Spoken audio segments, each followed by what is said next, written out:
Some IEMs just shake the whole industry and become the part of the history.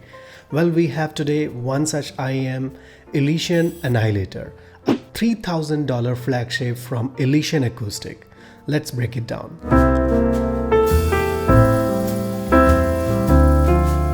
First of all, special thanks to the Geek Group for providing me with this IEM for review.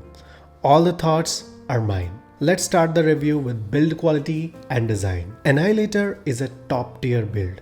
The design is minimal, but at the same time it creates an attention grabbing as an endgame IEM. The faceplate comes with two variants, gold plated copper and spin brush titanium. The shell is transparent where you can see the drivers and the gold faceplate with Elysian logo subtly embedded on it. I really love the design language of this. The cable that it comes with is again very sturdy and very premium. It is liquid cable and it has Pentacon connection, so if you are changing cable, keep this in mind. For comfort, they're nice IEM. There's no ear pressure buildup and at the same time they create a very nice seal as well. However, I got slight pain in my ear because of the cable. The connector is slightly longer, which can be easily done with the replacement cable, which I did in my case as well. For ear tips, I tried a lot of ear tips. The best ear tips that goes with this IEM are SpinFit W1 and JVC Spiral.Pro. These are the specifications of Elysian Annihilator. It is a 7 driver set with 4-way crossover, 1 dynamic driver, 4 balance armature and 2 electrostatic tweeters. And it produces one hell of a sound. Let's dive into it. For tuning, Annihilator boasts an interesting approach. It has a nice elevated bass and a nice downsloping decay in the mids of about 1.5 decibel with a treble well extended. Let's break the sound in detail, starting with the bass. The bass on first glance can look monstrous. However, it is very well controlled in listening experience. It is a nice thumpy and rumbly bass. The attack and decay is solid. The bass is thumpy and rumbly. It is a very nice bass with a very good attack and decay. It has that impactful performance and hits you very well. However, I feel there can be a slight improvement in terms of transients. Overall, a very powerful and extraordinary bass. I was listening to Billie Bossa Nova and how it handled the bass hits without bleeding into the mids, and the vocals are clear and melodious with a thump. Crazy experience, absolutely loved it. The mids are again clean, open and well separated.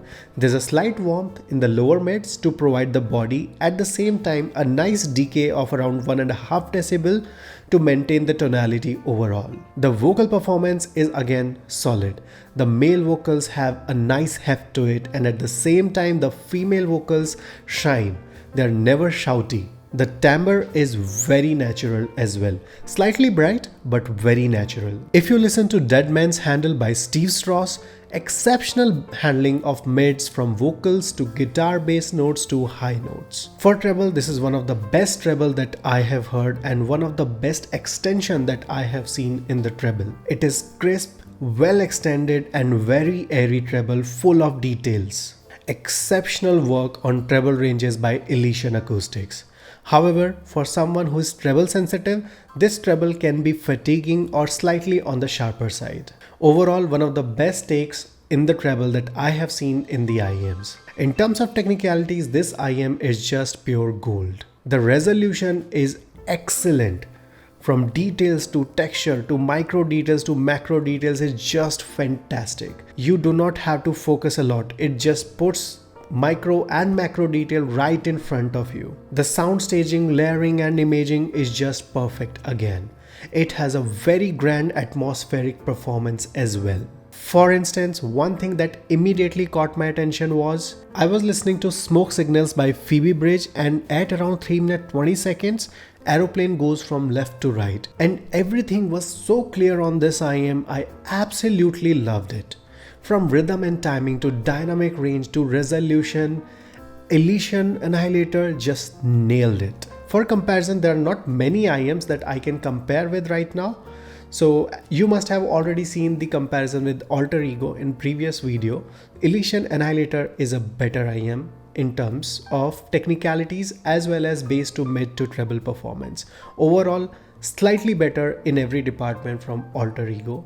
And at the same time, there's another comparison that I can do is for Audio Xenon 6. However, it is still in testing, so it might be for later videos. What I can safely say is if an IEM has to compete with Elysian Annihilator, they have to take it out of the park.